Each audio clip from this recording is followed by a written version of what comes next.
Bonjour, bienvenue sur la voie de Morgane. Il y a du soleil. Je vais reprendre la lecture de Jane Eyre de Charlotte Brontë. Et voilà, pour l'instant, c'est tout ce que j'ai à dire. J'espère que vous allez bien. Je vous remercie beaucoup pour votre écoute. Je prends un autre livre avec moi. C'est parti. Je crois que nous en étions au chapitre 32. Et oui, c'est bientôt la fin.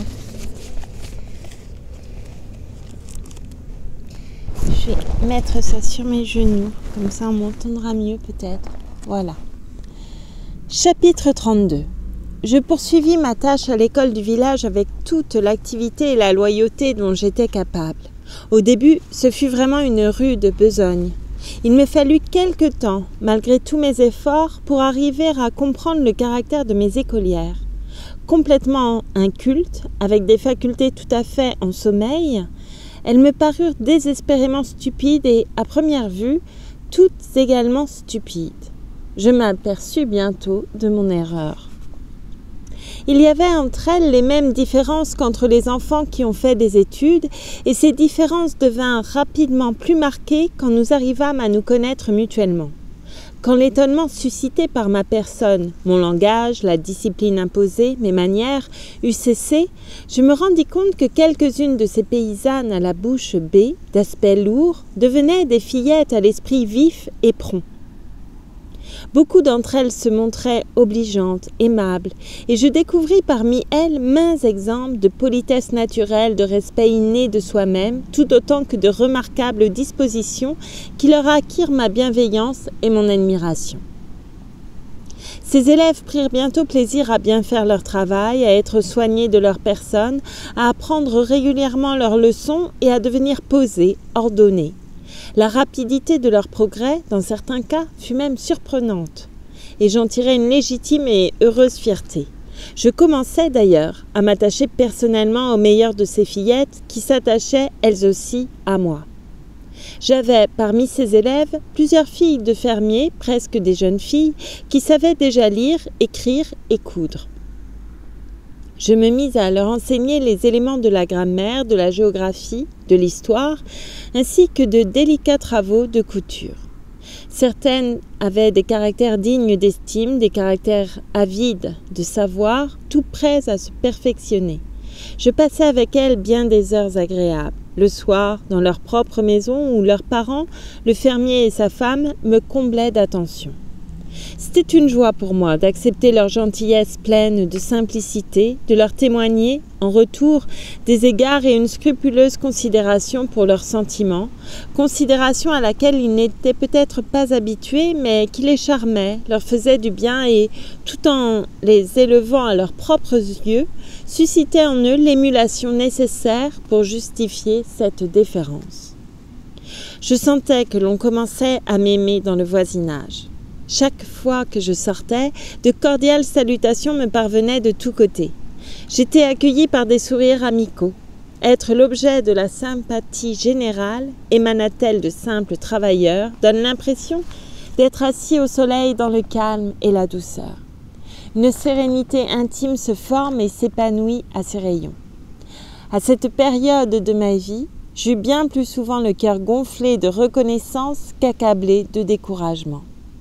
Et cependant, lecteur, pour tout vous dire, au sein de cette existence paisible et utile, après une journée passée en efforts louables avec mes écolières, après une soirée consacrée à dessiner ou à lire tout en jouissant de ma solitude, il m'arrivait souvent, la nuit, d'être précipitée dans des rêves étranges, bigarrés, tourmentés, où tout était idéalisé.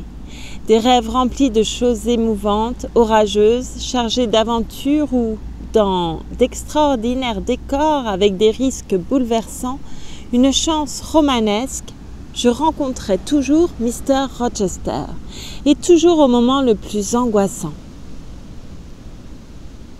J'éprouvais alors, de nouveau, dans toute sa force et son ardeur première, la sensation d'être dans ses bras, d'entendre sa voix,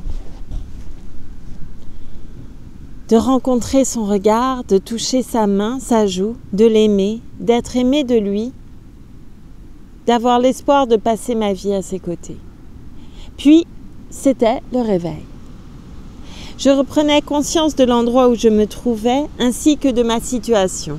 Et tremblante, frémissante, je me dressais sur mon lit sans rideau. La nuit silencieuse et obscure était alors témoin de ces convulsions du désespoir et retentissait de l'explosion de la douleur. Le lendemain matin, à 9h exactement, j'ouvrais l'école, calme, ressaisie, toute prête à accomplir les devoirs réguliers de la journée. Rosamond Oliver tint sa promesse de me rendre visite. Elle passait généralement à l'école le matin, au cours de sa promenade à cheval. Elle arrivait sur son poney, au petit galop jusqu'à la porte, suivie d'un domestique en livrée également à cheval.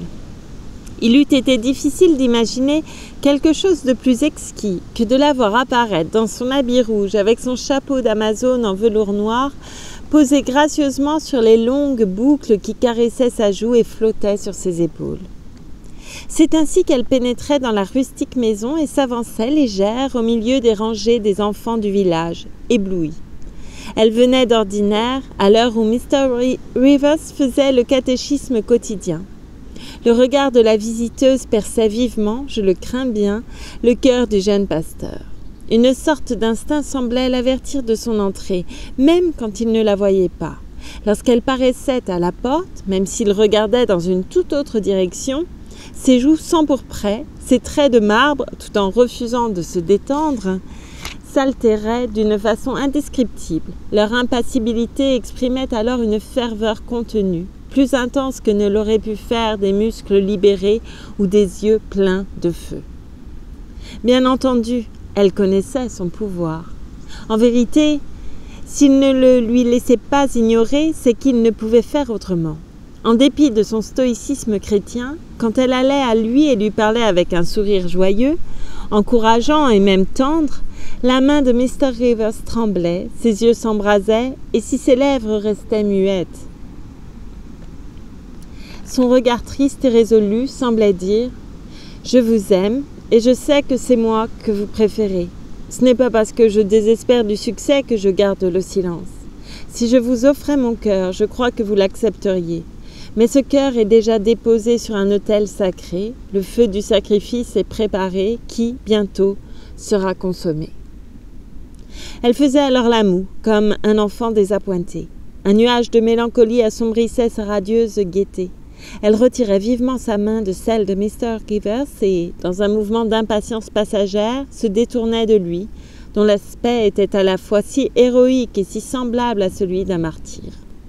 Sans aucun doute, lorsqu'elle le quittait ainsi, St. John aurait donné le monde entier pour la suivre, la rappeler, la retenir, mais il ne voulait pas perdre une seule chance de gagner le ciel, ni abandonner pour l'Élysée de son amour un seul espoir du vrai paradis éternel. Au surplus, il ne pouvait enfermer dans les limites d'une seule passion tout ce qui constituait sa propre nature. L'aventurier, l'ambitieux, le poète, le prêtre. Il ne pouvait pas, il ne voulait pas échanger le champ en friche où il livrerait le combat du missionnaire contre les salons et la paix de Valley Hall. Tout ceci, je l'appris de lui-même par les confidences que mon audace lui arracha un jour en dépit de sa réserve. Miss Oliver me faisait l'honneur de venir me voir souvent dans mon cottage. J'avais pu observer son caractère, qui était sans mystère, sans déguisement. Elle était coquette, mais ne manquait pas de cœur, exigeante, mais sans bas égoïsme. Bien que choyée depuis sa naissance, elle n'était pas absolument une enfant gâtée. Elle était vive, mais avait bon caractère. Vaniteuse, pouvait-elle s'en défendre alors que son miroir ne manquait jamais de lui renvoyer l'image d'une beauté parfaite, mais dépourvue d'affectation. Généreuse, sans le moindre orgueil de sa richesse. Ingénue, assez intelligente, gaie, pleine de vie, insouciante. En un mot, elle était tout à fait charmante, même pour une froide observatrice de son sexe telle que moi. Elle n'éveillait pas, toutefois, un grand intérêt, Elle ne produisait pas une profonde impression. Son esprit était très différent, par exemple, de celui des sœurs de Saint John. Pourtant, je l'aimais presque autant qu'Adèle, mon élève, à cette seule différence que l'on éprouve une affection plus profonde pour l'enfant que l'on a élevé et instruite que pour une personne adulte non moins attachante. Elle s'était prise pour moi d'un aimable caprice. Elle disait que je ressemblais à Mr. Rivers. Seulement, il était certain, convenait-elle, que, bien que je fusse une délicieuse et gentille petite créature, je ne possédais pas un dixième de sa beauté. Mais lui était un ange. J'étais cependant bonne, intelligente, calme et résolue, comme lui. Elle affirmait que, pour une maîtresse d'école de village, j'étais un lusus naturae. Elle était sûre que l'histoire de ma vie passée, si elle était connue, ferait un merveilleux roman. Un soir où elle furetait dans le bahut et dans le tiroir de la table de ma petite cuisine, avec sa vivacité enfantine habituelle et sa curiosité irréfléchie mais nullement offensante, elle découvrit d'abord 2 livres français, un volume de Schiller, une grammaire et un dictionnaire allemand, puis mon matériel de dessin, quelques croquis, dont la tête au crayon d'une de mes élèves, une jolie petite fille ressemblant à un chérubin, et divers paysages d'après nature, pris dans la vallée de Morton et la lande environnante. Elle fut d'abord frappée d'étonnement, puis transportée de plaisir. Avais-je donc fait ces dessins? Connaissais-je le français, l'allemand? Quel amour, quel prodige j'étais! Je dessinais mieux que son maître, professeur dans l'institution la plus en vue de S. Voudrais-je faire son portrait? Volontiers, répliquai-je, tressaillant d'un plaisir d'artiste à la pensée d'avoir un modèle d'une perfection aussi accomplie. Elle portait ce jour-là une robe de soie bleu foncé. Elle avait le cou et les bras nus, et pour tout ornement, ses cheveux châtains naturellement bouclés flottant sur ses épaules avec une grâce sans recherche. Je pris une feuille de Bristol et fis une esquisse très soignée, me réservant la satisfaction de la peindre. Comme il se faisait tard, je la priai de revenir poser un autre jour.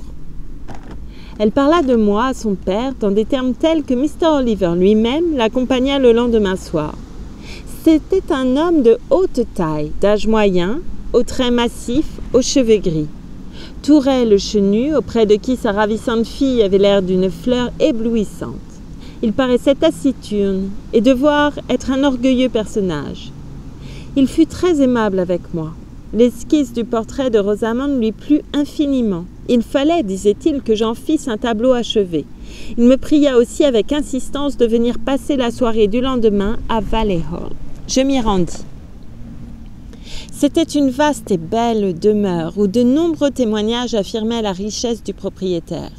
Rosamond se montra très heureuse et pleine de gaieté au cours de ma visite.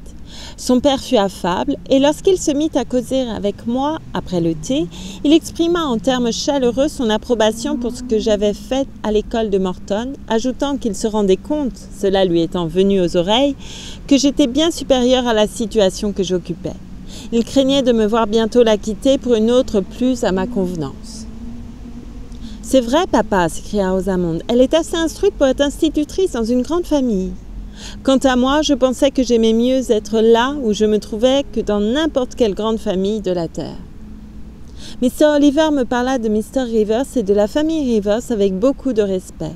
Il me dit que son nom était très ancien dans le pays, que les ancêtres de la maison avaient été riches, que jadis tout Morton leur avait appartenu. Maintenant encore, il estimait que le descendant de cette maison pouvait, s'il le voulait, contracter une alliance avec les meilleures familles. Il jugeait très regrettable qu'un jeune homme à ce point remarquable, doué de tant de talent, eût conçu le dessein de partir comme missionnaire. C'était sacrifier inutilement une vie précieuse. Je compris alors que le père de Rosamond ne mettrait aucun obstacle à l'union de sa fille avec Saint John. Aux yeux de Mr. Oliver, la naissance, le vieux nom, la profession sacrée du jeune pasteur étaient de suffisantes compensations à son manque de fortune. C'était le 5 novembre, jour de congé. Ma petite servante, après m'avoir aidé à nettoyer ma maison, était partie, bien contente du penny que je lui avais donné pour salaire. Tout était propre et reluisant autour de moi. Le dallage net, la grille du foyer brillante, les chaises bien astiquées. Je m'étais également habillée avec soin et je pouvais présentement disposer à ma guise de tout l'après-midi. La traduction de quelques pages d'allemand m'occupa pendant 1 heure. Je pris ensuite ma palette et mes pinceaux en vue d'achever le petit portrait de Rosamond Oliver. Le travail en était plus aisé, partant plus agréable. La tête était déjà terminée, il ne restait que le fond à teinter, la draperie à nuancer et ça et là une touche de carmin à ajouter sur les lèvres vermeilles, une bouche légère à la chevelure, à accuser un peu plus long des sourcils sous la paupière azurée. J'étais absorbée par l'exécution de ces détails charmants lorsque, après un coup rapide frappé à ma porte, elle s'ouvrit, laissant entrer St. John Rivers. « Je viens voir comment vous passez votre jour de congé, dit-il. Pas en rêverie, j'espère. Non, voilà qui est bien. Pendant que vous dessinez, vous ne vous sentez pas seul. Vous voyez, je doute encore de vous, malgré la surprenante vaillance dont vous avez fait preuve jusqu'ici.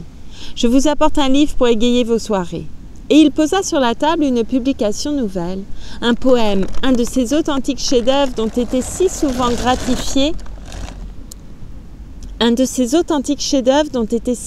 gratifié l'heureux public de cette époque, l'âge d'or de la littérature moderne. Hélas, les lecteurs de notre temps sont moins favorisés. Mais courage, je ne vais pas m'attarder pour accuser ou me plaindre. Je sais que la poésie n'est pas morte, que le génie n'a pas disparu et que Maimon ne peut ni les réduire en esclavage ni les exterminer. Tous deux réaffirmeront quelque jour leur existence, leur présence, leur liberté, leur force. Dieu des richesses chez les Syriens. Pardon, je ne dis pas les notes d'habitude. Les évangiles donnent ce nom au démon des richesses ou au démon en général.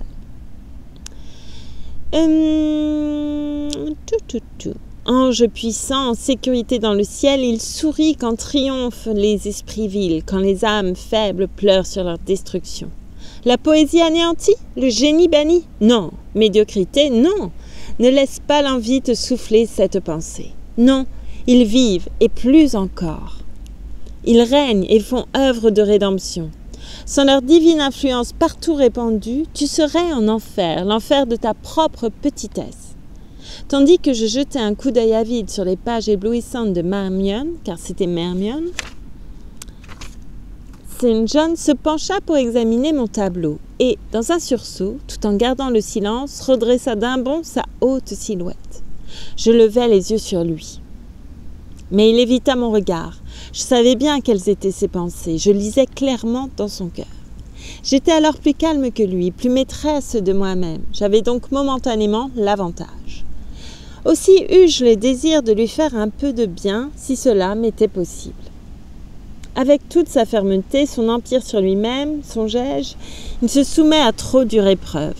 Il enferme en lui tout sentiment, toute angoisse. Il n'exprime rien, ne confesse rien, ne s'épanche jamais. Je suis sûre qu'il serait bon pour lui de parler un peu de cette délicieuse Rosamond qu'il ne croit pas devoir épouser. Je vais le faire parler. Je commençai par lui dire de s'asseoir, mais il répondit, comme il le faisait toujours, qu'il ne pouvait pas rester. « C'est bon, répliquai-je en moi-même, restez debout si cela vous plaît, mais vous ne partirez pas tout de suite, j'y suis résolue. La solitude vous est au moins aussi funeste qu'à moi. Je veux essayer de voir si je ne puis découvrir la source de votre confiance et trouver dans cette poitrine de marbre une faille par laquelle je pourrais vous verser une goutte de baume de la sympathie. » « Ce portrait est-il ressemblant ?» demandai-je inopinément. « Ressemblant ? Ressemblant à qui ? Je ne l'ai pas examiné de près. »« Mais si, M. Rivers, vous l'avez examiné. » Il eut l'ombre d'un tressaillement devant la soudaineté de cette apostrophe abrupte, étrange, et me regarda, étonné. « Oh, ce n'est encore rien, murmurai-je intérieurement. Je ne me laisserai pas déconcerter par un peu de raideur de votre part. Je suis prête à pousser bien plus avant. » Je repris donc. Vous l'avez examiné de près et avec attention, mais je ne fais aucune objection à ce que vous le regardiez encore. Je me levai pour le lui mettre dans la main. Ce portrait est bien exécuté, dit-il. Le coloris en est doux, lumineux, le dessin gracieux et précis. Oui, oui, je sais tout cela, mais la ressemblance. À qui ce portrait ressemble-t-il? Surmontant quelque hésitation, il répondit « À Miss Oliver, je présume. » Bien sûr, et maintenant, monsieur, pour vous récompenser d'avoir deviné juste, je vous promets de vous faire une copie fidèle et soignée de ce même portrait, si toutefois, Ce présent peut vous être agréable car je ne tiens pas à perdre mon temps et ma peine pour vous offrir quelque chose qui serait sans valeur à vos yeux. » « Il est ressemblant, murmura-t-il. Les yeux sont bien rendus, la couleur, l'éclat, l'expression sont parfaits. Il est souriant. Si vous en possédiez un semblable, en auriez-vous quelque réconfort ou en éprouveriez-vous de la peine? Répondez-moi. Quand vous serez à Madagascar, au Cap ou aux Indes, ce portrait serait-il pour vous une consolation ou n'évoquerait-il que des souvenirs capables de vous amollir, de vous faire souffrir? Il leva furtivement les yeux, me regarda, hésitant, troublé, et se remit à contempler le portrait. Je voudrais le posséder, bien sûr, mais que ce soit judicieux ou sage, c'est là une autre question. Depuis que j'avais acquis la certitude que Rosamonde avait une réelle inclination pour St. John et que son père ne s'opposerait vraisemblablement pas à ce mariage, moins exalté que lui dans mes aspirations, j'étais fort tentée, au fond de moi-même, de plaider en faveur de leur union.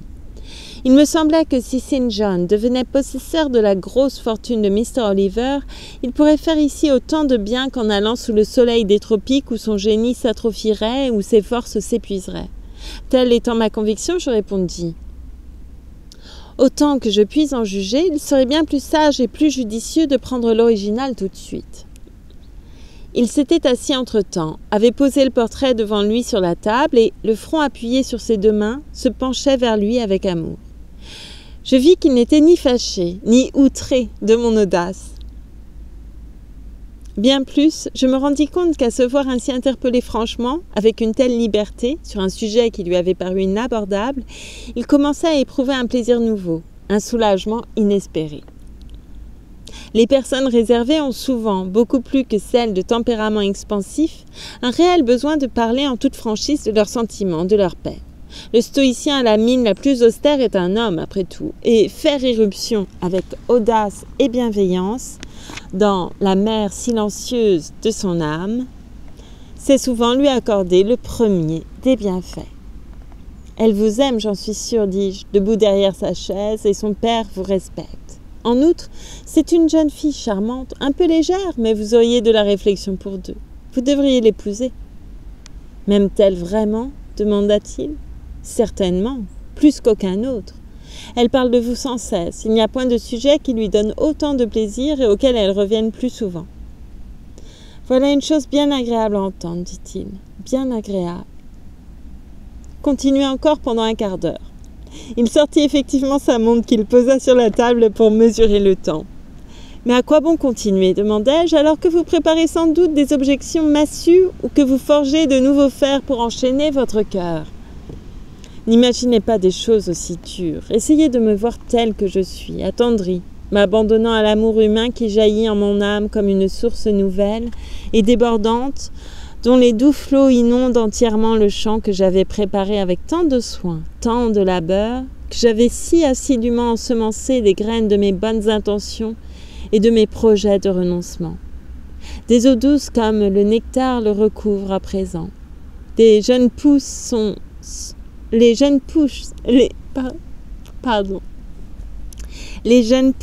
submergées, rongées par un délicieux poison. Je me vois étendue sur une ottomane dans le salon de Valley Hall, au pied de ma fiancée Rosamonde Oliver. Elle me parle de sa voix suave, elle abaisse sur moi ses yeux que votre main habile a si bien reproduits. Elle me sourit de ses lèvres de corail. Elle est à moi, je suis à elle. Cette vie présente, ce monde qui passe, me suffisent. Chut, ne dites rien. Mon cœur déborde de délices, mes sens sont extasiés. Que s'écoule en paix le temps que j'ai marqué. Me pliant à son caprice, je demeurais muette. Sa respiration était faible et haletante, tandis que la montre continuait son tic-tac. Dans ce silence, le quart d'heure passa. Il reprit sa montre, laissa le portrait, se leva et se tint debout devant l'âtre.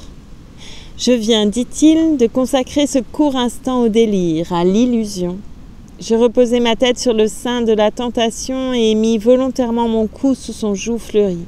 J'ai bu à sa coupe. L'oreiller était brûlant, un aspic se cachait sous les fleurs de la guirlande, le vin avait une saveur amère, ses promesses sont vides, ses offres trompeuses. Je vois, je sais tout cela. Je le regardais, étonné. C'est étrange, continua-t-il, alors que j'aime aussi éperdument Rosamond d'Oliver, avec toute la violence d'une première passion dont l'objet est d'une beauté merveilleuse, gracieuse, fascinatrice. J'ai la conscience claire et précise qu'elle ne serait pas une bonne épouse pour moi, qu'elle n'est pas la compagne qui me convient, que j'en ferai la découverte après moins d'1 an de mariage, qu'à ces 12 mois d'ivresse succéderait toute une vie de regrets. Voilà qui est certain. C'est étrange, en effet, ne pus-je m'empêcher de m'écrier. Tandis que quelque chose en moi, reprit-il, est si vivement sensible à ses charmes, je suis non moins profondément impressionné par ses défauts. Ils sont tels qu'elle ne pourrait partager aucune de mes aspirations, collaborer à aucune de mes entreprises. Rosamond menait une vie de souffrance, de dur labeur, d'apôtre. Rosamond, la femme d'un missionnaire. Non. Mais vous n'êtes pas obligé d'être missionnaire. Vous pourriez renoncer à ce projet. Renoncer à quoi? À ma vocation? Renoncer à ma noble tâche? Renoncer à jeter sur terre les fondations de ma demeure céleste? Renoncer à l'espoir d'être du nombre de ceux dont toutes les ambitions se sont confondues avec celles si glorieuses d'améliorer l'humanité, de porter le savoir dans les royaumes de l'ignorance, de substituer la paix à la guerre, la liberté au servage, la religion à la superstition, l'espérance du ciel à la crainte de l'enfer? Dois-je renoncer à ce qui m'est plus cher que le sang de mes veines? C'est tout cela qui va combler mon attente, me donner ma raison de vivre. Après un long silence, je lui dis « Et Miss Oliver, sa déception, son chagrin, ne vous touche-t-il point ?» Miss Oliver est sans cesse entourée de soupirants et de flatteurs. Avant 1 mois, mon image sera effacée de son cœur. Elle m'oubliera, épousera sans doute quelqu'un qui la rendra bien plus heureuse que je ne le ferai. Vous en parlez d'un ton bien détaché, mais vous souffrez dans ce conflit, vous vous consumez. Non, si j'ai quelque peu maigri, c'est que je suis anxieux au sujet de mes projets, encore incertains, de mon départ continuellement différé. Ce matin encore, j'ai été avisée que mon successeur, dont j'attends depuis si longtemps la venue, ne pourra pas me remplacer avant 3 mois, qui en deviendront peut-être 6. Vous tremblez, vous rougissez chaque fois que Miss Oliver entre dans la salle de classe. La même expression de surprise passa de nouveau sur son visage. Il n'avait jamais imaginé qu'une femme eût osé parler ainsi à un homme. Quant à moi, je me sentais à l'aise dans ce genre d'entretien. Je n'ai jamais pu jouir du plaisir d'être en communication avec des âmes fortes, discrètes et élevées, qu'il s'agisse d'hommes ou de femmes, avant d'avoir franchi les derniers retranchements conventionnels de la réserve, d'avoir pénétré sur le seuil de leur confiance et mérité une place au foyer même de leur cœur. Vous êtes original et point timide. Votre âme ne manque pas de courage non plus que vos yeux de pénétration. Mais permettez-moi de vous assurer que vous vous trompez en partie dans l'interprétation de mes émotions. Vous les croyez plus profondes et plus puissantes qu'elles ne le sont. Je n'ai pas droit à toute la sympathie que vous m'accordez. Quand je rougis, quand je frémis devant Miss Oliver, je n'ai aucune pitié pour moi, je n'ai que du mépris pour ma faiblesse. Je sais que c'est indigne, que c'est une simple fièvre de la chair, et non, je le déclare, un transport de l'âme. Mon âme est aussi ferme qu'un rocher solidement ancré dans les profondeurs d'une mer agitée. Connaissez-moi tel que je suis, un homme froid, dur. Je souris d'un air incrédule. Vous avez pris d'assaut ma confiance, continua-t-il à présent. Elle est toute à votre service. Dépouillée de cette robe purifiée par le sang du Christ qui masque les difformités humaines, je ne suis par nature qu'un homme froid, dur, ambitieux. De tous les sentiments, seules les affections familiales exercent sur moi un pouvoir constant. La raison est mon guide, non la sensibilité. Mon ambition est sans limite, mon désir de m'élever au-dessus des autres, de les éclipser par mes actes, est insatiable. J'honore l'endurance, la persévérance, l'activité, le talent, parce que ce sont là les moyens grâce auxquels les hommes accomplissent de grands desseins et atteignent à de sublimes hauteurs. Je suis avec intérêt ce que vous faites, parce que je vous considère comme un modèle de femme diligente, ordonnée, énergique, non parce que j'éprouve une compassion profonde pour vos épreuves passées ou pour ce que vous souffrez encore. Le portrait que vous faites de vous n'est autre que celui d'un philosophe païen, dis-je. Non, il y a entre les philosophes païens et moi cette différence. Je crois, et je crois en l'Évangile. Vous avez mal choisi votre épithète, je ne suis pas un philosophe païen, mais un philosophe chrétien, un adepte de la secte de Jésus. En ma qualité de disciple, j'ai fait mienne ces doctrines de pureté, de miséricorde, de bonté. Je les défends, j'ai fait serment de les répandre. Acquis dès ma jeunesse à la religion, elle a fait fructifier mes qualités originelles. En partant de ce germe minuscule qu'est l'affection familiale, elle a fait croître l'arbre à l'ombre propice de la philanthropie. En partant des racines sauvages et fibreuses de la justice humaine, elle a fait s'épanouir une notion exacte de la justice divine. De l'ambition d'acquérir le pouvoir et la renommée pour ma misérable personne, elle a fait naître l'ambition d'étendre le royaume de mon maître, de remporter des victoires pour l'étendard de la croix. Voilà ce que la religion a fait de moi, tirant le meilleur parti des dispositions infuses avec la vie, élagant, disciplinant la nature sans pouvoir la détruire, car la nature ne sera détruite qu'au jour où ce qui est mortel sera revêtu d'immortalité. Cela dit, il prit son chapeau qui était posé sur la table à côté de ma palette. Une fois encore, il regarda le portrait. « Elle est vraiment ravissante, murmura-t-il. Rose du monde, que son nom lui convient bien. Ne puis-je vous en faire une copie ?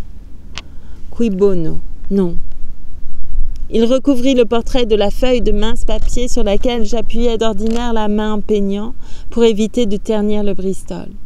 Ce qu'il vit soudain sur cette feuille blanche, je n'aurais pu le dire, mais quelque chose y avait attiré son regard. Il la souleva brusquement, en examina le bord, puis me jeta un coup d'œil d'une inexprimable étrangeté et tout à fait énigmatique. Un coup d'œil qui semblait saisir et noter jusqu'au moindre détail de ma personne, de mon visage, de mes vêtements, parcourant tout, rapide, vif comme l'éclair. Ses lèvres s'entr'ouvrirent comme pour parler, mais quelle que fût la phrase qu'il se préparait à dire, il la retint. « Qu'y a-t-il » demandai-je. « Rien du tout » répliqua-t-il. Il remit le papier à sa place et je vis qu'il déchirait adroitement une bande étroite de la marge qu'il fit disparaître dans son gant. Puis, me saluant avec hâte tout en me disant bonsoir, il disparut. « Eh bien, m'exclamai-je, employant une expression de la région, c'est un comble !» À mon tour, j'examinais la feuille de papier, mais je n'y vis rien d'autre que quelques traînées de peinture, là où j'avais essayé les couleurs avec mon pinceau. Pendant 1 ou 2 minutes, je tentais de pénétrer ce mystère, mais ne pouvant y arriver, persuadé d'ailleurs de son peu d'importance, j'y renonçai et cessai bientôt d'y penser. Et c'est la fin du chapitre 32. Je vais m'arrêter là. Je pensais poursuivre et non, je vais m'arrêter là.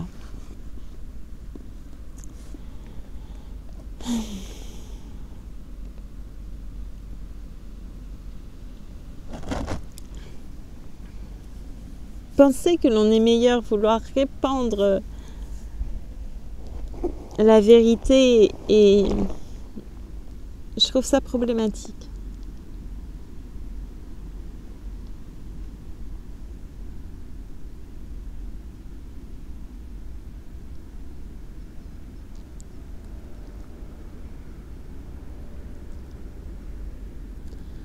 Est-ce que ça répond pas plutôt à une volonté de conquête, de domination? Je ne sais pas. Mais déguisée, évidemment. Par l'impression de détenir la vérité et de vouloir répandre le bien. Je ne sais pas. Mais que de guerres et que de massacres ont été perpétrés sur la base de... Oui. Sur la base de ces sentiments ou de cette volonté. Et un poème pour finir. J'ai décidé de prendre un livre de poèmes différents chaque semaine, d'ouvrir le livre au hasard et de lire un poème. Voilà, je faisais ça souvent avant et je ne le fais plus et ça me manque. Alors c'est ce que je vais faire. Je commence avec Georges Perros.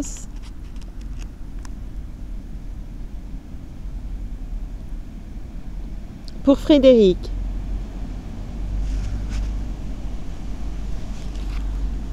Je vais même en lire 2. Je vais lire la double page. Poème bleu de Georges Perros. Une grenouille bleue se mordait la queue au fond du lavoir. Allez donc la voir. Un gros éléphant cherchait un pou blanc dans une rivière. Allez donc le faire.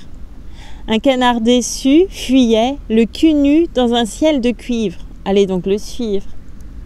Un oiseau sans nid couchait dans le lit de la cantinière, dormait, militaire. Un coq sans clocher battait le curé dans la sacristie. C'est triste la vie.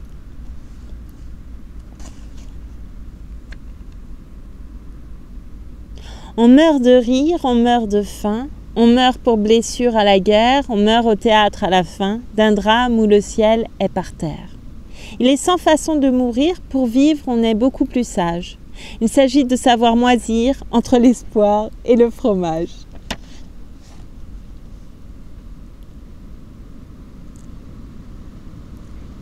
Les guerres, n'est-ce pas, ça éclate, ça mobilise, ça fait quitter son foyer. Les hommes trouvent normal d'aller à la guerre, comme on va aux champignons. Les hommes ne sortiront jamais de cette ornière.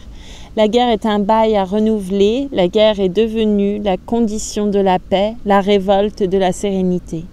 Tant que les hommes sages diront oui à la guerre, où on les envoie sans qu'ils sachent très bien pourquoi, tant que les hommes ne diront pas non, à ce goût qu'ils ont de l'aventure quand elle les rend plus amis, qu'ils n'auraient jamais osé l'être dans la quotidienneté, tant qu'on tuera des hommes comme on tue des puces, des moustiques, en disant que c'est terrible, ces petites bêtes, de les tuer, tant que la passion d'être aura partie liée avec le meurtre, tant qu'il y aura des comédiens qui joueront avec talent ce qui fut vécu, ce qui le sera, mais ce qui ne l'est jamais, ce qui ne peut l'être, pendant leur pauvre existence, tant que nous aurons besoin de nous dédoubler, de nous divertir, d'apprendre avec émotion, nostalgie, culpabilité, que des hommes meurent pour des raisons qui nous paraissent vraies, incomparables, et que nous en parlerons avec émotion, frisson dans le dos, un whisky soda s'il vous plaît, ce sera non.